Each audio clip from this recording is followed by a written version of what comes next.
Hi friends, ಈಸಿಯಾಗಿರೋಂಥ onion ರೈಸ್ನ ಯಾವ ರೀತಿ ಮಾಡೋದು ಅಂತ ನೋಡ್ಕೊಳ್ಳೋಣ ಬನ್ನಿ. ತುಂಬ ಡೆಲಿಷಿಯಸ್ ಆಗಿರುತ್ತೆ. ನನ್ನ ಮಗಂಗಂತೂ ತುಂಬಾ ಇಷ್ಟ. ಸೊ ಅದಕ್ಕೋಸ್ಕರ ಬಾಕ್ಸಲ್ಲಿ ಹಾಕ್ತಾ ಇದ್ದೀನಿ, ನೋಡ್ಬೋದು ನೀವು.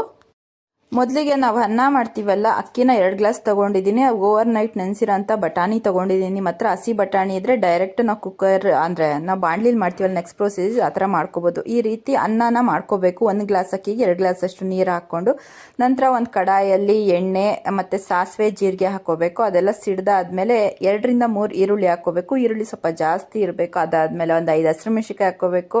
ಆಮೇಲೆ ಕರ್ಬೇವಿನ ಸೊಪ್ಪು ಮತ್ತು ಲಾಸ್ಟಲ್ಲಿ ಶುಂಠಿ ಬೆಳ್ಳುಳ್ಳಿ ಪೇಸ್ಟ್ ಹಾಕ್ಕೋಬೇಕು. ಫಸ್ಟ್ ಹಾಕ್ಕೊಂಡ್ರೆ ಎಲ್ಲ ತಳ ಹಿಡಿದು ಬಿಡುತ್ತೆ. ಸೊ ಅದಕ್ಕೆ ಲಾಸ್ಟಲ್ಲಿ ಹಾಕ್ಕೋಬೇಕು. ನಂತರ ಕುಕ್ಕರಲ್ಲಿ ಬೆಂದಿರೋ ಅಂಥ ಅನ್ನ, ಅರ್ಶಿಣದ ಪುಡಿ ಮತ್ತು ಅಚ್ಕಾರದ ಪುಡಿ ಹಾಕ್ಕೊತಾ ಇದ್ದೀನಿ. ಎಲ್ಲ ಕಡೆ ಸ್ಪ್ರೆಡ್ ಮಾಡ್ಕೊತಾ ಇದ್ದೀನಿ ನೋಡಿ. ಅದಾದಮೇಲೆ ಧನಿಯಾ ಪುಡಿ ಮತ್ತು ಗರಂ ಮಸಾಲ ಮತ್ತು ಉಪ್ಪು ಹಾಕ್ಕೊತೀನಿ. ಎಲ್ಲ ಕಡೆ ಸ್ಪ್ರೆಡ್ ಮಾಡೋ ಥರ ಹಾಕ್ಕೊಂಡ್ರೆ ಎಲ್ಲದಕ್ಕೂ ಹತ್ತುತ್ತೆ ಅನ್ನಕ್ಕೆಲ್ಲ. ಉಪ್ಪು ಸ್ವಲ್ಪ ಕಡಿಮೆ ಆಗುತ್ತೆ. ಸೊ ಅದಾದಮೇಲೆ ಹಾಕ್ಕೊತೀನಿ.